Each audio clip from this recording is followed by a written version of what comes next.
Her father had kept all his scores locked after the scandal. The accusation that he'd stolen a piece from Margaret Pierce years ago. He denied it until his last breath. That lie had destroyed his career, his health, their lives. Now the evidence was here, reversed. Margaret's name above his work. Elena stared at it until the notes blurred. A floorboard creaked. She turned fast. The butler, Mr. Crane, stood in the doorway, half in shadow. "You shouldn't be in here this late." "I'm finishing cleaning." His gaze dropped to the sheet music. "That's not cleaning. I found it left open." "I didn't touch." He stepped closer. "You should put it back where you found it. And you should stop asking questions before you start." Her jaw tightened. "I haven't asked anything." "Not yet," he said quietly. "But you will. Everyone does." He looked at the score, then at her. "Some things are best left buried, Miss Brooks." He turned and left. The grandfather clock struck midnight. Elena folded the paper carefully, slid it inside a book, and tucked it into her apron. She walked to her small room in the servants' quarters, locked the door, and sat on the bed. Her heart pounded. She placed the sheet on the blanket and stared at her father's handwriting. Every mark was proof. Proof he hadn't stolen. Proof someone had stolen from him. Her father's reputation had died for this lie, and Alexander Pierce's family had built an empire on it. The next morning, Alexander called her to his study. The tone of his summons, polite but precise, carried authority. She entered, posture straight, expression neutral. He gestured toward the open piano book on his desk. "The same music." "I believe something's missing from this, Miss Brooks," he said. She froze. He was watching her closely. "Missing, sir?" "An annotation on the back," he said. "In pencil." "It was there before." "It isn't now." Her pulse thudded. "I wouldn't know, sir." "Wouldn't know," he repeated. "Do you play dumb often, or only when cornered?" Elena met his eyes. "I clean. That's all." He leaned forward, voice dropping. "You recognized that melody last night?" "Don't lie." Silence. Finally, she said, "I used to play." "For whom?" "My father." He studied her. "Name?" "Michael Brooks." Alexander's expression flickered. Brief, almost imperceptible surprise, then reset. "You can go," she hesitated. "Sir, may I ask, where did you get that music?" "Family property," he said. "Why?" "Because it isn't." Their eyes locked. For the first time, his mask cracked. "Be careful, Miss Brooks. Curiosity can be dangerous here." She left without another word.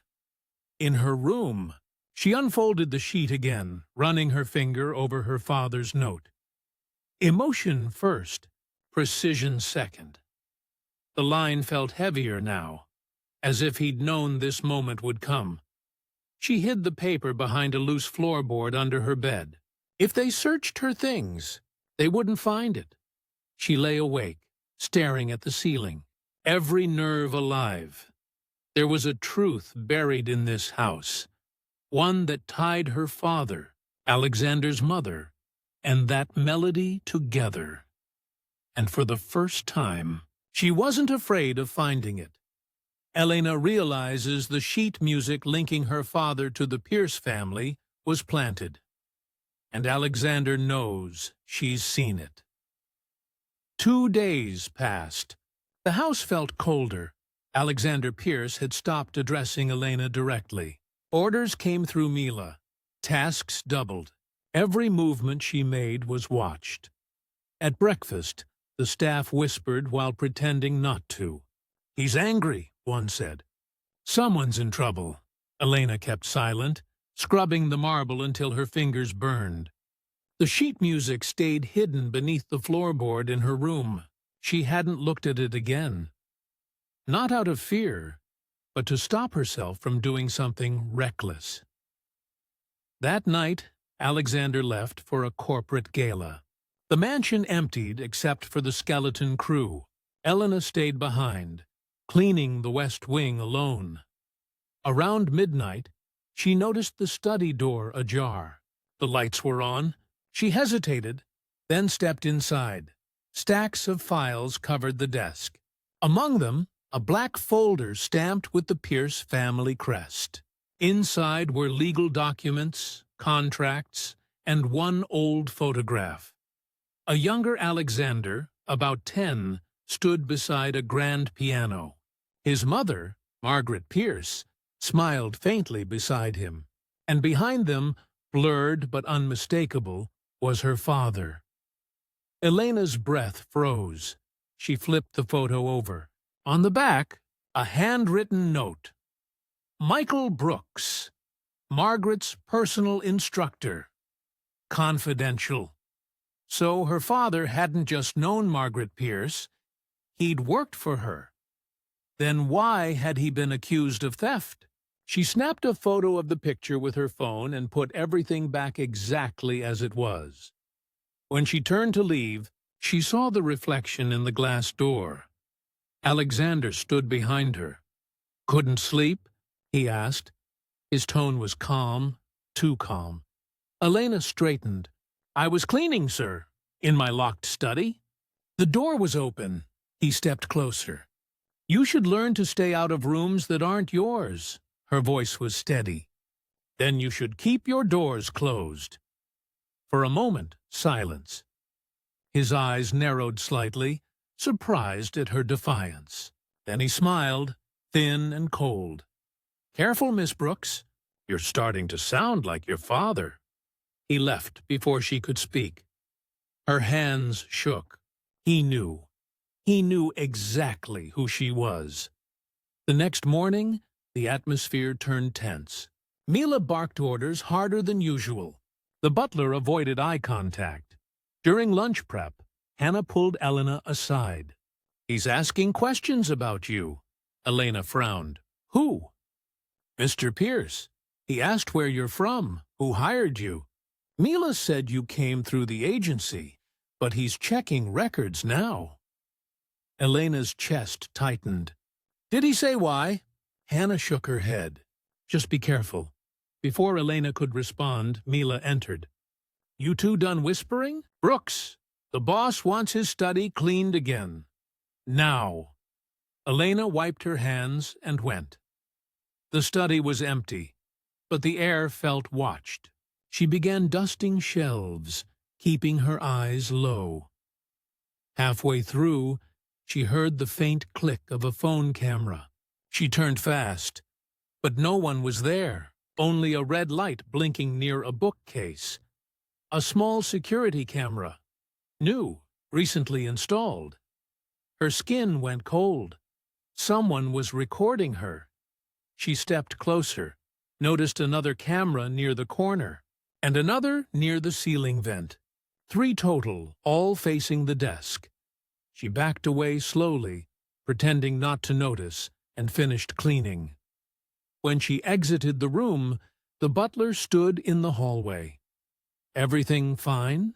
he asked. "Yes," she said. He studied her face. "Good. Then stop looking at things that don't concern you." He walked off. Her pulse wouldn't slow. That evening, the storm outside broke. Rain lashed the glass walls, thunder rolling over the estate. Most staff had gone home. Elena was one of the few left on night duty. While closing curtains in the front hall, she noticed movement outside. A figure standing beyond the gate in the rain. At first, she thought it was a guard. Then the figure stepped forward under the light. A man in a dark coat, holding an umbrella, watching the house. He caught her gaze through the window, then lifted a hand. A small, deliberate wave. Elena froze. The intercom buzzed from the gate. She shouldn't answer, but she did. "Yes?" Static. Then a man's voice, low and rough. Miss Brooks, her name. Who is this? You don't know me, the voice said. But I knew your father. She gripped the console. How do you— Don't speak his name, the man cut in. You're being watched. They'll hear, the line crackled. You're in danger. Stop asking questions. Stop before people get hurt. Who are you? She whispered. He didn't answer. The gate camera flickered, static, then darkness. When it returned, the man was gone. Elena stood frozen, heart pounding. Minutes later, Alexander appeared behind her. Who were you talking to? I wasn't, she said quickly. The gate log says you answered an external call. Someone pressed the buzzer by mistake. He stepped closer, eyes sharp. You should know better than to lie to me. I'm telling the truth. He stared at her for a long moment, then turned off the monitor himself. If anyone approaches this property again, report it to me, directly. Understood? Yes, sir. Good. He paused, then added quietly, for your sake. Miss Brooks, let this go. He walked off, leaving the faint scent of rain behind. That night, Elena sat in her small room, hands clasped tightly. Her father had known Margaret Pierce. His name had been erased. Someone had switched signatures, buried records, rewritten history. Now someone outside the house knew her name and was warning her to stop. She pulled the hidden music sheet from under the floorboard. Her father's note stared back at her. Emotion first, precision second. Maybe he'd known how dangerous the truth was. But she couldn't stop now. She needed to know why her father's music was in this house, and why Alexander Pierce was pretending not to recognize it outside. Thunder cracked again. Elena folded the paper, locked it in her drawer, and whispered into the storm. Then let them watch. A stranger warns Elena to stop investigating her father's connection to the Pierces, confirming that her discovery is dangerous and that she's being watched. By morning, the mansion had changed. Guards were stationed near every entrance. Security monitors glowed in the halls. Elena entered the kitchen to find Mila waiting, arms crossed. Mr. Pierce wants you in the study. Now. Her stomach tightened. Alexander was behind his desk when she arrived, a file open before him. No greeting? Just the sound of the rain outside. Sit, he said. She stayed standing. I prefer to stand, sir. He closed the folder slowly. Then stand. The marble floors gleamed like a mirror beneath Elena Brooks's shoes. She'd polished them twice that morning, not because anyone would notice, but because perfection was the only defense she had left. In the Pierce residence, mistakes weren't forgiven. They were quietly replaced. At 31, Elena had learned the art of invisibility. Her uniform was crisp, her speech careful, her posture straight. She moved like air through the halls of glass and gold, unnoticed unless someone needed something, or someone to blame. The other maids joked behind her back. Always so proper, they said. She thinks she's better than us. They didn't know that once she was. Once she'd worn silk instead of polyester, had students who waited eagerly for her lessons, had a piano instead of a mop. Now she had silence. Her shift began before sunrise. Breakfast had to be served precisely at 7, when Alexander Pierce descended from his penthouse suite. Tall, composed, every movement exact. His words were as precise as his signature. Measured, cold, absolute. Miss Brooks, he said that morning without looking at her, the guest wing piano has fingerprints. That shouldn't happen. Yes, sir. That was how it always went. Short commands, shorter acknowledgments. She wiped the grand piano again, her reflection rippling across the black lacquer. It was a Steinway D274, the kind only concert halls could afford. Its presence in a private home was both a symbol and a warning. This was a house where beauty existed only as possession. She touched the surface gently, fingertips hovering an inch above the keys. Once she could have played blindfolded, every note breathing with memory. But she didn't dare now. Not here. Behind her, a voice broke the quiet. "If you love that piano so much, why don't you marry it?" Mila, the head maid, smirked as she passed by with a tray of champagne glasses. "Or maybe you're scared you'll break it with those hands." Elena said nothing. Silence was armor. But inside, something tightened. That small, locked part of her that still remembered applause. The weight of her father's hand on her shoulder as he said, "Play it like you mean it, Ellie." He died 3 years ago. The music had died with him. By noon, the mansion stirred with preparations. Alexander was hosting a private business reception.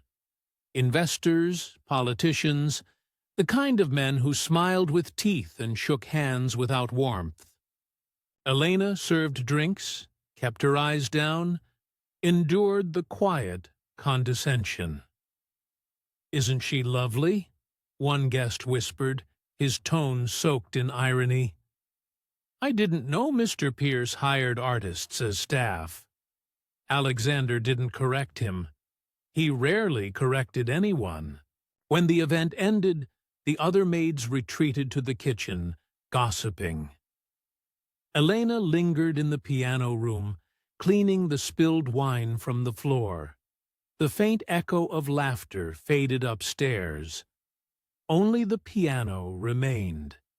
Its lid was slightly open, the ivory keys gleaming in soft afternoon light. A thin layer of dust caught her attention. Strange, since she'd cleaned it that morning. Someone had been playing. She bent closer. A faint mark, the imprint of a ringed finger, rested on middle C. Then she heard it, a sound from above. Soft, deliberate, one floor up. The melody floated faintly through the air vent.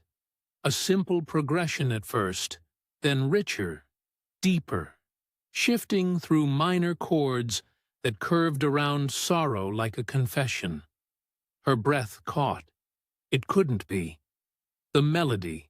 She knew it. Every rise, every fall. It was her father's composition. Whispers Before Rain. He'd written it for her 16th birthday, only ever played it once, and never published it. No one outside their family should know it, but upstairs, someone was playing it flawlessly. Elena's pulse quickened. She moved toward the staircase, cautious, silent. The notes grew clearer, elegant, restrained, but unmistakable. Whoever was playing wasn't just good. They understood the piece. She reached the landing outside the music room. The door was half open. Through the gap, she saw Alexander Pierce seated at the grand piano, sleeves rolled up, eyes closed. The same man who spoke in clipped commands was now pouring emotion into her father's forgotten song. Her mind raced. How did he know it? Where did he learn it? The last note hung in the air like a held breath. Alexander exhaled, hands falling to his lap. Then, without turning, he said quietly, "You can come in, Miss Brooks." Her body froze. He'd known she was there. She stepped inside, careful, controlled. I was cleaning downstairs, sir. I didn't mean to intrude. His eyes opened, ice blue, unreadable. You know this song, don't you? Elena hesitated. It's familiar. Familiar, he repeated, tasting the word. Interesting. I found it in my mother's things. No title. No signature. Just sorrow. You played once, didn't you? Her throat tightened. I don't play anymore. He studied her face for a long moment. Then, a faint smile, almost mocking. Pity. I was hoping to hear it done properly. Perhaps you'll indulge me someday. For fun. He rose and walked past her, leaving the faint scent of cedar and cold air. Elena stood by the piano, her reflection splitting across its polished surface. Her hands trembled, hovering over the keys. For fun. The words stung like a slap. She pressed one note, soft, uncertain. The sound shimmered through the empty room. Then another, and another. Her body remembered before her mind did. The rhythm, the breath, the ache. The melody flowed, hesitant at first, then pure. For a moment, the world stopped. Then, from behind her, a voice she hadn't heard re-entered the room. I said someday, Miss Brooks. Elena froze. Alexander stood in the doorway, watching. Expression unreadable. Eyes sharp with something between curiosity and recognition. Her fingers lifted from the keys. I'm sorry, sir. He stepped closer, voice low. Don't be. You play exactly like her. Like who? He didn't answer. He simply turned and walked out again, leaving her alone with the piano and 1,000 questions. Elena looked at her trembling hands. Her father's song had been buried with him, yet here, in this house of strangers, it was alive. Someone had brought it back. Someone who shouldn't know it. And for the first time in 3 years, the silence of her life cracked open. Elena realizes the billionaire knows her father's private composition, something he was never supposed to have heard. The next morning, the house ran on whispers. Elena kept her head down as she polished the piano again. The air still held the faint echo of the song from last night. She hadn't slept. Every note replayed in her mind. Her father's voice inside it. Her name hidden between chords. Alexander hadn't mentioned the encounter. He passed her in the corridor with a nod, expression unreadable. But the house felt different now. Heavier. The silence carried weight. She finished dusting the room, checked corners, adjusted curtains. Perfection was her disguise. Routine her shield. Then she noticed something new. On the piano's lid lay a single sheet of music. Handwritten, neat, folded twice. She shouldn't touch it. But she did. The top read, Whispers Before Rain. Her breath caught. The notation was exact. Her father's phrasing, his delicate tempo markings, his signature slur between the final 2 bars. But the name printed beneath the title froze her. Margaret Pierce, Alexander's mother. Elena's hand trembled as she turned the page. Faint pencil marks lined the back, old, faded strokes she'd recognize anywhere. Her father's handwriting. B. Practice this before Friday. Remember, emotion first, precision second. Her initials. It wasn't a copy. It was hers. She folded it fast and slipped it under her apron just as Mila entered. "You're still here?" Mila said. "Mr. Pierce wants the drawing room ready for tonight's dinner. And don't linger in this room again. It's not your place." Elena nodded, left without a word. But her mind was burning. That evening, the staff prepared for another dinner. Smaller, formal. Investors again. Elena handled the service quietly. Alexander's voice carried across the table, smooth and detached. When she refilled his glass, he spoke without looking up. "You seem distracted, Miss Brooks." "I'm fine, sir."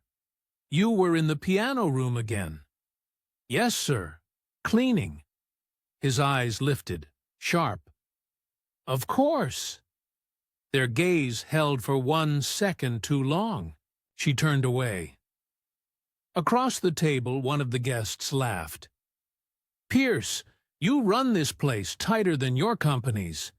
These people probably breathe on schedule." The men chuckled. Alexander smirked faintly. "Order keeps chaos away." "And what about the maid?"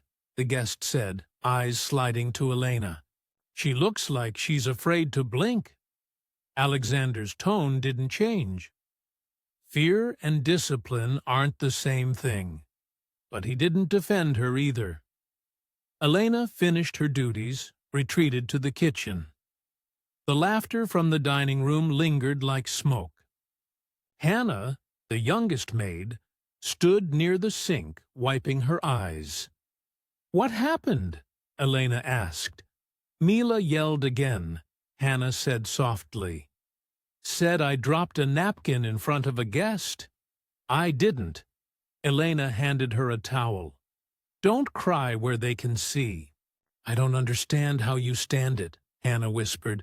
"They talk to you like we're not people," Elena finished. "I've heard worse."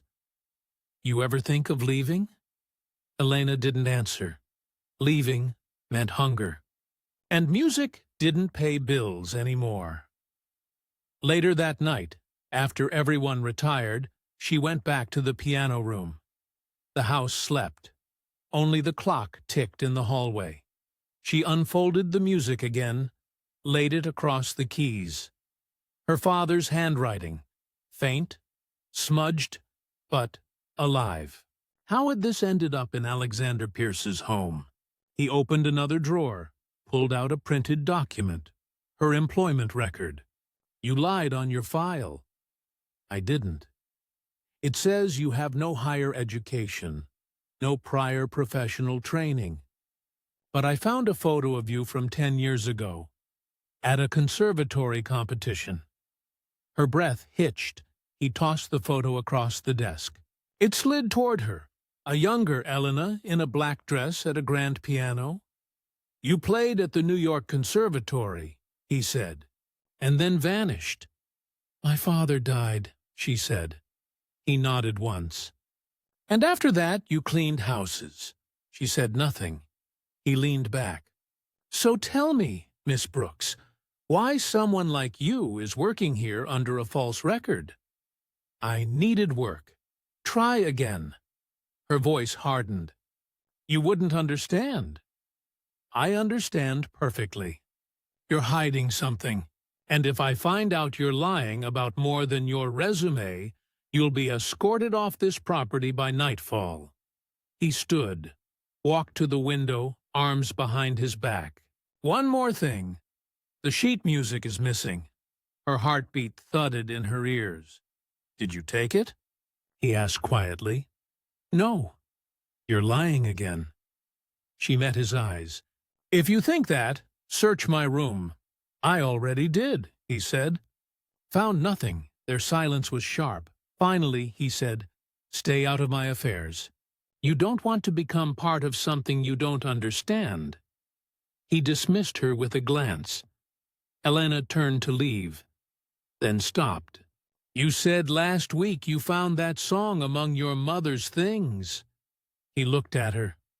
"My father wrote it. she said. I can prove it, he smiled faintly. Can you? If I find the original draft, yes. Then you'd better hope you're right. She spent the rest of the day under eyes. The butler followed her route through the halls. Mila shadowed her during cleaning rounds. The cameras blinked red wherever she went. Every part of the house now felt like a trap. After midnight, when the others slept, she moved, barefoot, careful, silent.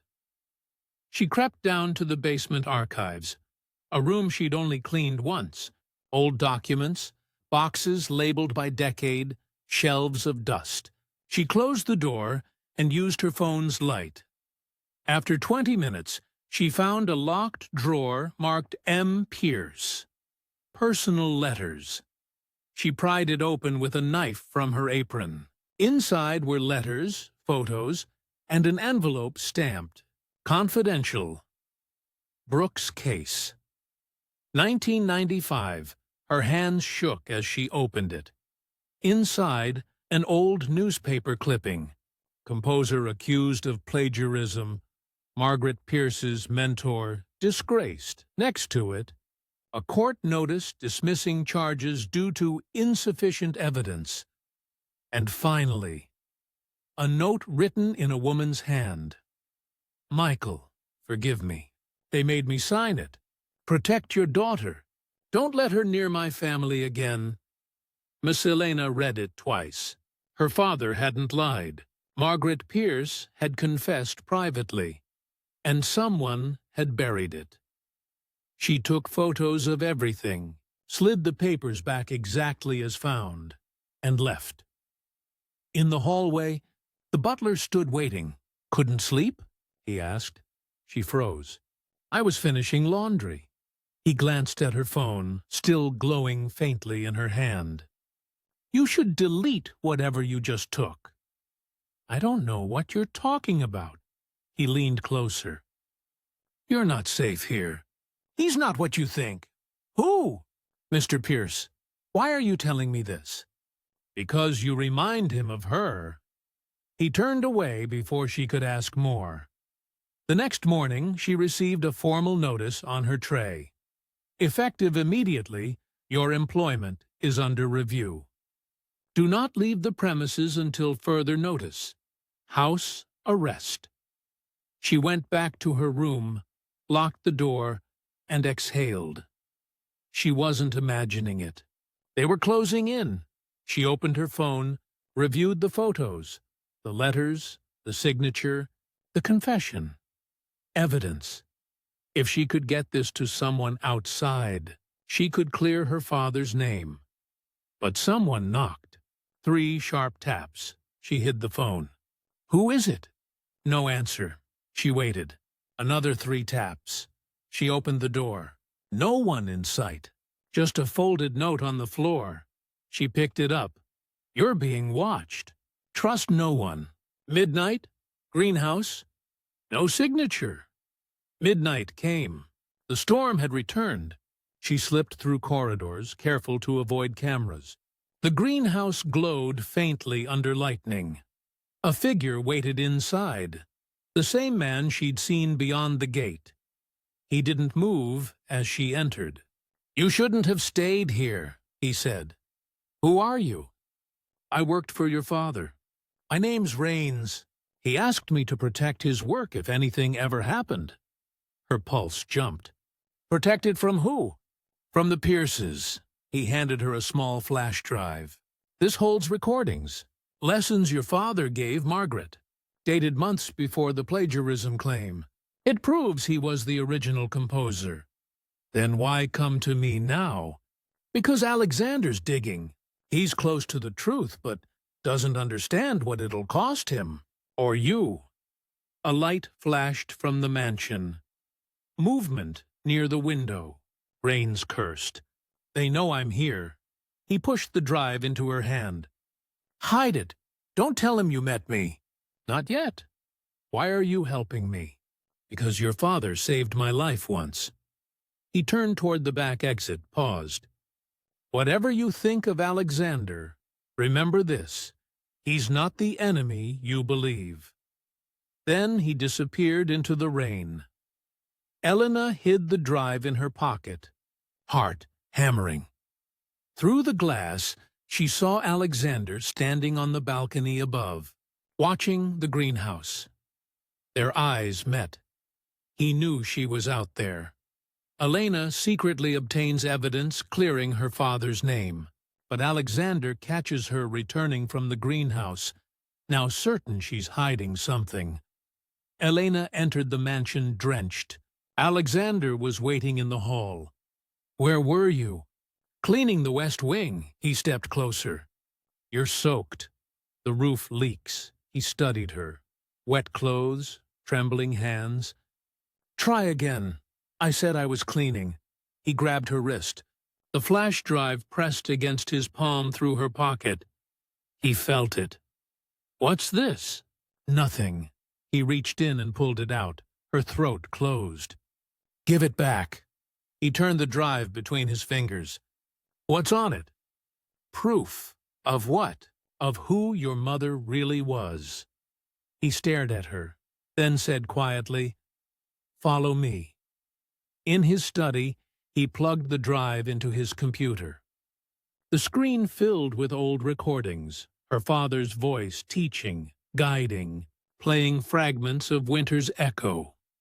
Margaret Pierce's voice followed, repeating the notes, slower, mimicking. He watched every clip, expression unreadable.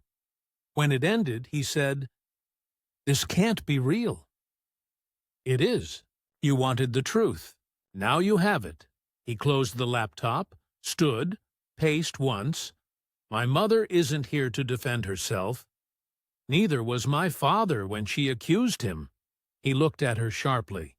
"You think this changes anything?" "It changes everything. You have to clear his name." "Do you know what you're asking? You want me to destroy my family's legacy based on 30-year-old recordings." "Based on the truth," she said. He slammed his hand on the desk. "You think truth matters in this world? Reputation does. Power does. And that's why you'll never be free of her shadow." His jaw tightened. "You have no idea what this will do to my company." "I don't care about your company." He stared at her for a long time. "Then you'll regret this. Not as much as you'll regret ignoring it." He took the drive, pocketed it, and dismissed her. That night, she packed her bag. She'd done her part. She'd given him the evidence. Whether he used it or not was no longer her problem. She wrote a short resignation note and left it on the kitchen counter. But as she stepped outside, the gates were locked. She turned to the intercom. "Open the gate." The guard's voice came back. "Orders from Mr. Pierce. No one leaves." She froze. Her phone buzzed. A message from an unknown number. "You shouldn't have shown him that. He's not finished with you." She looked back at the house. Lights were on in the study. His silhouette moved inside, pacing. She returned quietly to her room and locked the door. The next morning, news spread. Pierce Global Holdings stock had dropped overnight. An anonymous leak had released the recordings online. Audio of Margaret Pierce copying her mentor's work. Elena sat frozen in front of her phone, reading headlines. Pierce legacy, shattered by scandal. CEO's mother accused of decades-old fraud. Alexander had released the evidence himself. She didn't know whether to feel relief or pity. She went to find him. The mansion was chaos. Reporters outside the gates, lawyers arriving, phones ringing non-stop. He was in the atrium, talking to his board on speakerphone. "Damage control," he said. "I don't deny it. We release a statement by noon. Full cooperation." When he saw her, he ended the call. "You leaked it," she said. He nodded once. It was the right thing to do. Then why do you look like you've been shot? He didn't answer. Your company? Gone, he said flatly. Investors pulled out this morning. She hesitated. I'm sorry. He looked at her then, eyes hollow. You wanted the truth. There it is. Happy? She swallowed. I didn't want to ruin you. You didn't ruin me, he said. She did. I just stopped pretending otherwise.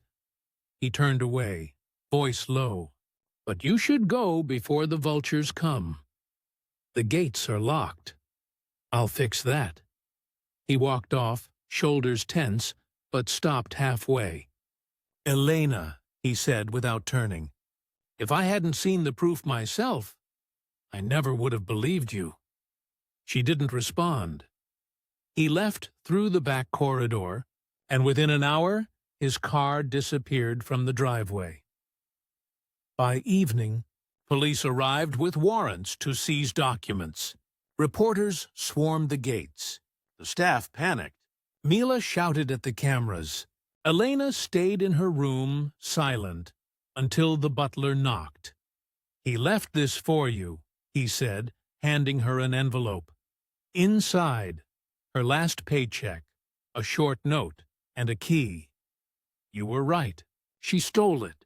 I've cleared your father's name in the public record. You're free to go. AP, she folded the letter. Relief flickered, then faded. Something felt wrong.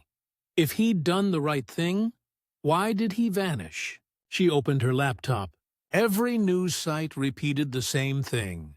Alexander Pierce has resigned. His whereabouts unknown. Her hands shook as she closed the screen. He had burned everything down. For her. 2 days later, she visited her father's grave with a printout of the article clearing his name. She laid it down, whispered, It's over. But as she turned to leave, a man stood at the gate. Rains.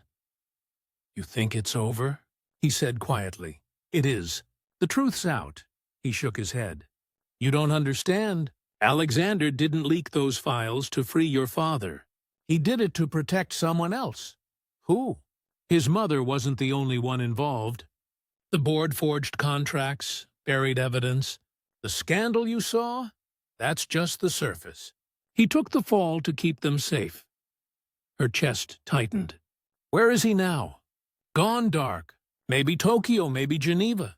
But he'll come back. Why? Because you're the only loose end left. He handed her a burner phone. If he calls, answer. Don't run. Then he disappeared again. Elena stood alone by the grave, wind cutting across the grass, realizing she wasn't free. Not yet. Alexander sacrifices everything to expose the truth, but vanishes, leaving Elena uncertain whether he's hero, victim, or threat. Weeks passed. No word from Alexander. The media storm died. The company folded. His name vanished from news tickers, replaced by new scandals. Elena moved into a one-room apartment above a laundromat. Night shifts, silence, no piano. The world went on. She tried to forget. But some nights, when machines hummed downstairs, she heard the melody, winter's echo in her head. Every note her father wrote, every promise unfinished. One evening, she received a brown envelope with no sender. Inside, an old photograph. Her father, Alexander's mother, Alexander as a child, watching from behind a piano.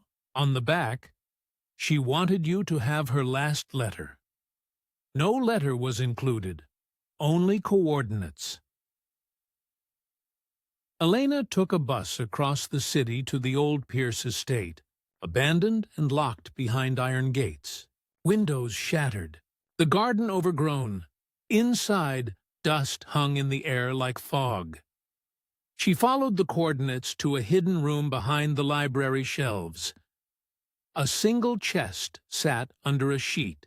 Inside, her father's teaching journals and Margaret Pierce's handwritten confession. He taught me everything. I repaid him with silence. When he died, I swore I'd protect his daughter. But I failed. I left the truth to my son. Elena read it twice. The handwriting trembled with guilt. Her father had been innocent. Alexander's mother had known. And Alexander, he'd carried that burden for years. She returned home, shaken. At midnight, her phone lit up. "Unknown number," she answered. "Don't hang up," said Alexander's voice. Silence stretched. "Where are you?" she asked. "Somewhere quiet. I didn't plan to call." "Why did you disappear?" "You saw what happened. My family's name burned. My board turned on me. There was nothing left to fix." "You cleared my father's name. He deserved that." "And you didn't?" A pause. "I'm not the victim here. You destroyed everything. I chose to."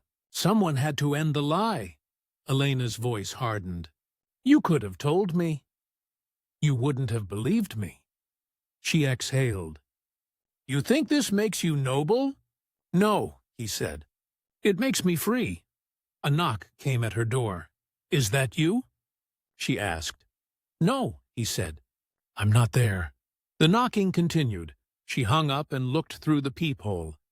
No one. When she opened the door, a black envelope lay on the floor. Inside, a sheet of music. Her father's final composition. One she'd never seen. At the bottom, written in neat ink, "Play it where it began." The next day she returned to the ruined Pierce mansion. The grand piano stood covered in dust, untouched since the scandal. She wiped the keys and unfolded the new sheet. The piece was unfinished, ending abruptly mid-bar. She began to play anyway. Halfway through, she noticed faint pencil marks beneath the notes. Coordinates again. Different this time. She followed them to the wine cellar. There, beneath a loose tile, she found a locked metal box. Inside were bank records, receipts, letters, all pointing to one thing. Someone had funded the cover-up. Not Margaret. Not Alexander. The board. They'd used Alexander as the scapegoat. Her phone rang again. "Stop digging," Alexander said, voice low. "You're not safe. You knew." "Yes." "Then why let them destroy you?" "Because they would have gone after you instead." She froze. "You took the blame to protect me?" "I owed your father and my mother. You're their unfinished work." Her pulse quickened. "You're still being watched, aren't you?" "Yes, and now so are you." "Then help me finish it." "End it," he hesitated. "You sure?" "Yes." "Then meet me tomorrow. Same place you found the first recording." The line went dead. That night, she barely slept. Every sound felt amplified. Footsteps outside, car engines, whispers through vents. Before dawn, she packed her bag and left. At the abandoned conservatory, she found him waiting. Leaner, tired, eyes darker. "Why come back?" she asked. "I needed to see if you'd play it." "The song?" He nodded. "It's not music. It's code. My mother hid the board's names in the arrangement. She knew I'd find someone who could read it." "You mean me?" "Yes. You're the only one who knows her phrasing." Elena stared at the sheet. The patterns weren't random. Note spacing, rests, tempo changes. They formed numbers, dates, bank IDs. They could expose everyone involved. "How long have you known?" she asked. "Too long. And you stayed silent." "I wasn't ready to destroy them until I met you." A noise outside. Car doors, footsteps. Alexander's voice dropped. They're here. Who? The board's men. He handed her a flash drive. Take this. If I don't make it out, you're coming with me. He shook his head. If they catch both of us, it's over. Then we fight. He smiled faintly. You sound like your father. They ran through the back corridor. A gunshot cracked glass. They ducked behind a fallen beam. Go, he shouted. Get to the station. No. He shoved her toward the exit, then turned back. More gunfire. Elena ran through the side door into the rain. She didn't stop until she reached the street. Behind her, the conservatory's roof glowed orange. Fire. She watched flames rise, sirens closing in, heart pounding. Alexander didn't come out. She clutched the flash drive. Soaked, shaking, a melody looped in her head. Her father's, now his. He'd given her the truth. He'd burned everything else. The conservatory burns. Alexander is presumed dead. Elena holds the flash drive, the key to exposing everyone. 2 days after the fire, news broke. Alexander Pierce missing, presumed dead. Elena didn't believe it. She replayed the call in her head. His last words, "If I don't make it out." No body was found. Only ashes, melted piano strings, scorched stone. The flash drive was all she had. She took it to a quiet internet cafe, plugged it in. Dozens of files appeared. Financial records, signed statements, offshore accounts. Names of every board member who forged the plagiarism scandal against her father. And one signature stood out, Gerald Rains, the same man who had warned her to stop digging. He'd worked both sides. She printed everything, stuffed it in her bag, and left before anyone could look over her shoulder.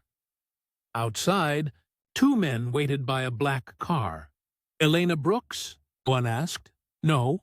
They reached for her arm. She bolted, through the alley, over a fence, into the next street.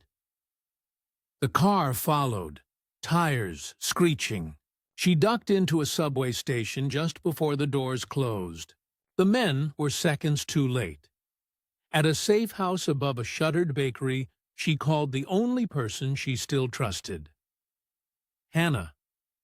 You can't stay there, Hannah said. They're watching everyone connected to Pierce. I'm not hiding anymore. Elena, listen. I have proof. Every name, every payment. They used my father, framed him, silenced anyone who asked questions. I'm going public. That'll get you killed. So be it. Hannah went silent. Then you'll need help. By nightfall, Hannah brought a contact. A journalist, lean, calm, eyes sharp. Elena Brooks, he said. I've been trying to reach you. Pierce sent me files before the fire. Half of them were corrupted. You have the rest. Elena handed him the drive. If I die, make it count, he nodded. We'll verify and release everything within 48 hours. But before he could leave, his phone buzzed. He read the message, face tightening. They know. Someone's tipped them off. He packed up fast. Get out of the city. Tonight. She didn't. She went back to the mansion ruins instead. The police tape fluttered in the wind. Inside, half the building was gone, but the piano room stood, blackened, silent. She sat where the grand piano once stood. The air still smelled like smoke and ash. You finished what you started, she whispered. Now it's my turn. Footsteps echoed behind her. Rains stepped out of the shadows. I warned you, he said.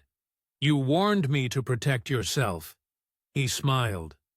And yet, here you are, doing exactly what he did, thinking truth will save you. You killed him. No, Raines said. He killed himself when he lit that fire. He wouldn't hand over the files. Because you ordered him to destroy my father's name. He took a step closer. Your father was collateral. He refused to sell his compositions. Margaret wanted fame. The board wanted control. Everyone got what they wanted. Until you showed up. You're going to pay for it. You can't even prove I exist. I can, she said. Your signature's on the accounts. His face twitched. You shouldn't have come here, he said quietly. I'm not leaving. He drew a gun. Then this ends now. Before he could aim, headlights flared outside, a car pulling in fast, a door slammed. Footsteps. Raines turned. Alexander stepped out of the light, coat torn, face burned, alive. Raines froze. You, Alexander's voice was calm. You set the fire. You were supposed to die, Raines said. You first, he lunged. The gun went off, one shot, wide. Alexander tackled him. The weapon clattered across the floor. Elena grabbed it, hands shaking. Give it here, Alexander said. She didn't move. Shoot him, Raines barked. Do it, or he'll bury you both. Alexander looked at her, eyes steady. You decide, she aimed at Raines. You framed my father. You burned his name. You tried to kill him.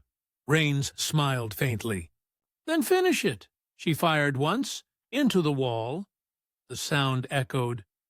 Leave, she said. Before I change my mind, he backed away slowly, then ran into the night. When it was quiet again, Alexander leaned against the wall, bleeding from his shoulder. You should have shot him. I don't kill people. He gave a thin smile. You haven't changed. You're alive. Barely. She stepped closer. You burned the conservatory to destroy the files. Yes, except the ones I sent you. You knew I'd keep digging. I was counting on it. He looked exhausted. I wanted them to think I was dead. They'll come for you next, not me. Let them. I'm done running, he studied her. You've become dangerous. I learned from the best. They left the mansion before dawn. The first sirens wailed in the distance. In the car, she handed him the drive. I gave a copy to a journalist, she said. If we disappear, it still goes live. Then it's over. No, she said. It just started. He turned his head, watching her profile in the pale light. Your father would have been proud. Maybe. Maybe not. They drove in silence. Raines escapes. The files are in motion. Alexander is alive, but wounded. Elena now controls the truth, and the power that comes with it.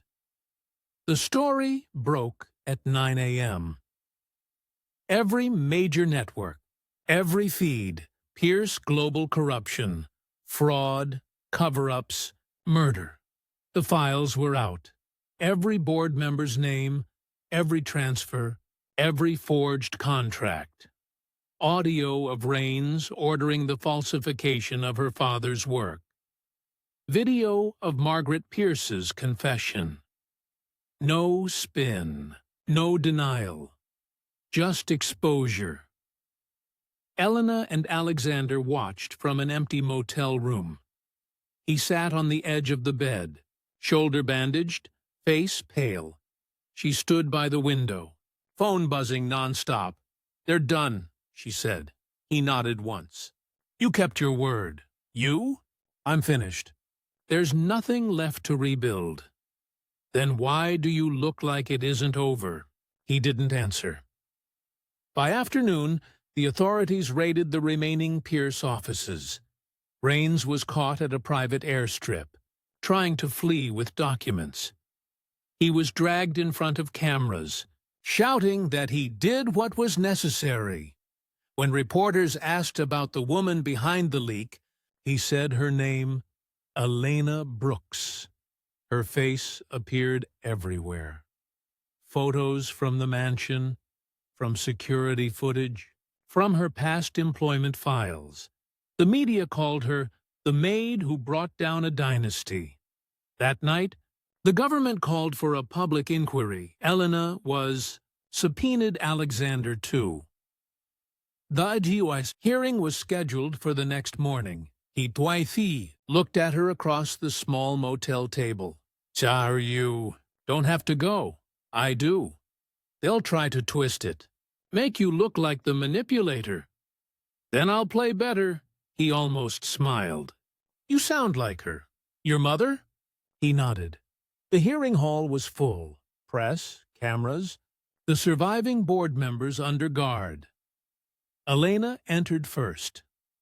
Calm, composed. Alexander followed, limping. The chairman of the inquiry said, Ms. Brooks, state your connection to the Pierce family. She spoke clearly. My father, Samuel Brooks, was Margaret Pierce's teacher and collaborator. His work was stolen and his name destroyed. Your evidence? She handed over the drive. Everything's there. Dates, transfers, forged signatures. Raines and the board paid for silence. Why reveal this now? Because truth delayed is still truth owed. The room was silent. Raines was brought in next, wrists bound. He glared at her. You think you've won? I think you're done, she said. He smirked. You didn't even know what this was about, she frowned. Meaning? He turned to Alexander. Tell her, boss. Tell her why you kept her close. Alexander's jaw tightened. Don't, Raines laughed. She deserves to know. The chairman ordered silence, but Raines kept talking. Your mother wasn't protecting your father. She was protecting you, Elena. She signed those contracts to keep your adoption sealed. The room went dead quiet. Elena stared. What? Raines grinned. You really didn't know? Margaret Pierce. She adopted you after your father died. He begged her to. She hid it to keep you safe from us. You're not his maid's daughter. You're his heir. Murmurs filled the hall. Cameras clicked. Elena froze. You're lying, Alexander whispered. He's not. She turned on him. You knew? I suspected. My mother's will mentioned a child of Samuel Brooks under guardianship. I didn't know it was you until I saw you play. The chairman tried to regain order. Is there proof? Alexander opened his briefcase and slid a document forward. A legal adoption record, sealed 30 years ago. Elena read it. Her name, her father's signature, Margaret's, everything matched. The chairman said quietly, Then Ms. Brooks is legally entitled to the estate. Raines shouted, You can't give it to her! Guards dragged him out.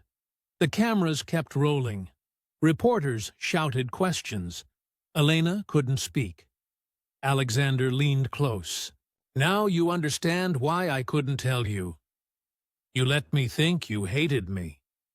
I had to. If they knew who you were, they'd have killed you. She stared at him.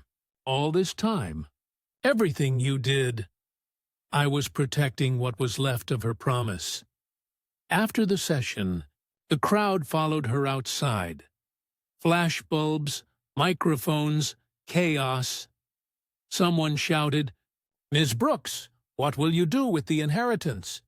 She stopped on the courthouse steps. I'll rebuild what they destroyed. A conservatory for children who don't get heard. The press fell silent for a moment. Then she walked away. Alexander followed slowly, keeping his distance. Later, on a quiet street, he caught up. You're free now, he said. So are you. Not really. My name's Poison. Then leave it. Start over. He looked at her. You really think I can? Yes, the same way I did. They stood there for a long time, traffic moving around them, two ruined lives in balance. The truth restores her father's name, destroys the Pierce empire, and exposes a final secret. Elena was Margaret Pierce's adopted daughter. The real war now begins, rebuilding what's left. Elena returned to the Pierce estate. The mansion was scarred but still standing, smoke-stained walls, broken windows. The staff had abandoned the place months ago. She walked through the grand hall. Dust covered the marble. The air smelled of damp wood and old fire. Alexander followed, silent. She didn't speak. She didn't need to. Her first stop, the board members who survived the scandal. One by one, she summoned them to the estate under legal notice. They arrived nervous, sweating, realizing the tables had turned. She didn't shout. She didn't cry. She simply played the piano. The notes echoed through the empty hall. Winter's echo, her father's final piece. Each chord carried accusation. Each pause, judgment. The board members stiffened, shuffling feet, uncomfortable. Then she spoke. "You hid the truth. You stole from my father.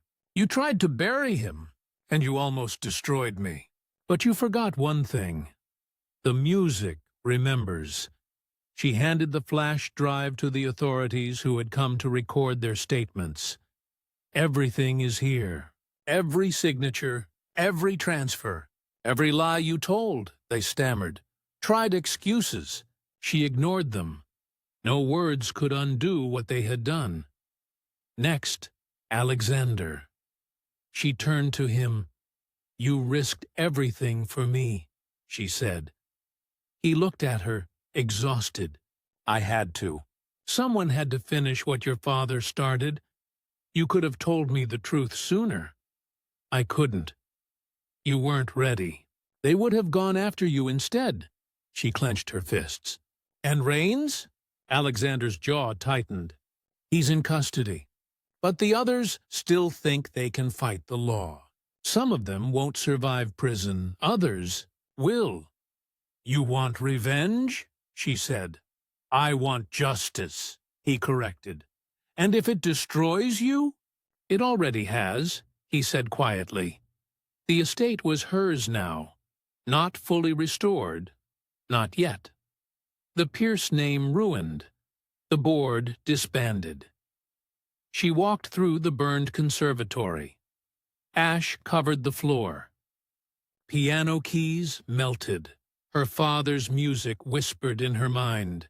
She imagined children here again, learning, playing, free from lies.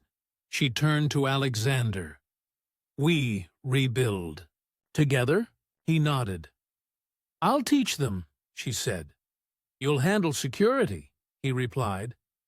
For the first time, their roles were equal. No master, no maid, just two people carrying the weight of the past, shaping the future. Months later, the estate was alive again. Children played in the restored conservatory. The piano shone, polished, keys lined like white soldiers. Alexander supervised renovations, a quiet presence. Elena guided students, notes floating through sunlight. She glanced at him.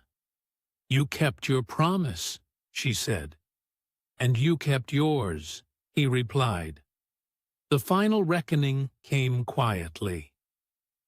Rains, sentenced to life, tried to appeal. The board members faced ruin. Elena had the power to forgive. She didn't. Justice was enough. She didn't need vengeance. That night, she sat at the piano alone, played the piece her father wrote, finished for the first time. The notes carried across the empty hall, reverberating off walls that had once held secrets, lies, and fire. Alexander watched silently from the doorway. No words passed between them. None were needed. The music said everything. The estate restored, justice served. But Elena's father's final composition hints at another secret. A letter buried in the piano bench that could change everything again. The estate was quiet at dawn. Sunlight spilled across marble floors, highlighting the scars of fire and neglect. The piano in the conservatory gleamed, keys aligned perfectly. Elena sat at it, hands resting lightly on the keys. A folded envelope caught her eye, tucked into the piano bench. The one she hadn't noticed before. She opened it carefully. Inside, her father's handwriting. Elena, if you're reading this, you've uncovered the truth. The world may have tried to bury us, but you will rebuild. Trust Alexander. He's more than he seems. And remember, the music always carries the story forward. Father, she exhaled slowly. Alexander appeared in the doorway. Found something? He asked. She nodded. He left me one last message. She handed him the note. He read it, then smiled faintly. He trusted you with everything. Not everything, she said. The rest is mine to protect now. The children arrived for their morning lessons. Elena guided them through scales, then simple melodies.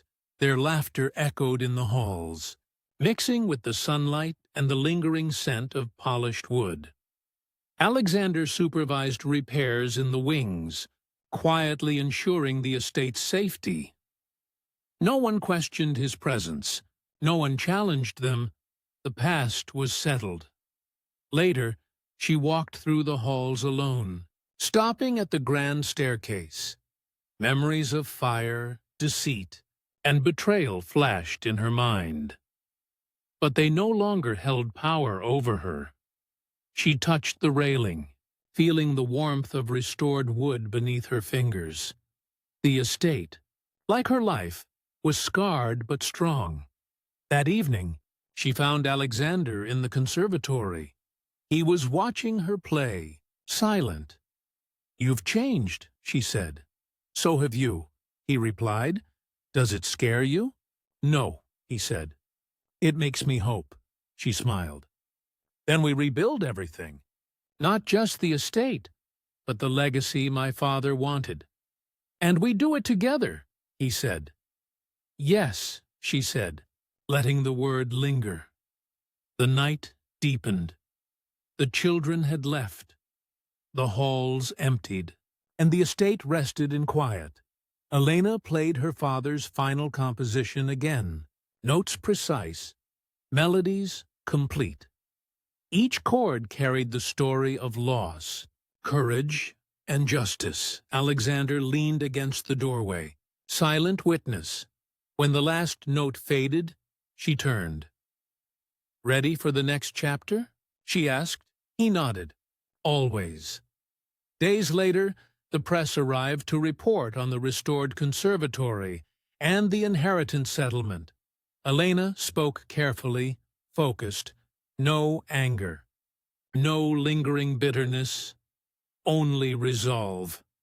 "My father's music taught me patience, discipline, and courage," she said. "His truth was hidden, but it survived. Now it's our turn to protect it and share it with the world." Reporters recorded every word, but Elena knew it wasn't the public who mattered. It was the children. It was the legacy. It was the music.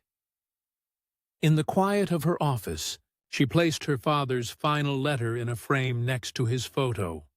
Alexander entered, hands empty, expression calm.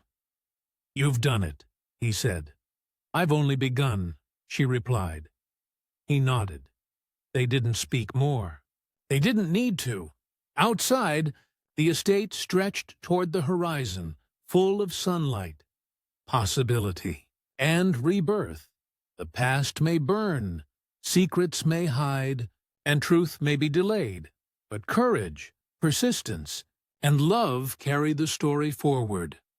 Lena had unearthed the hidden, reclaimed the stolen, and rebuilt the broken.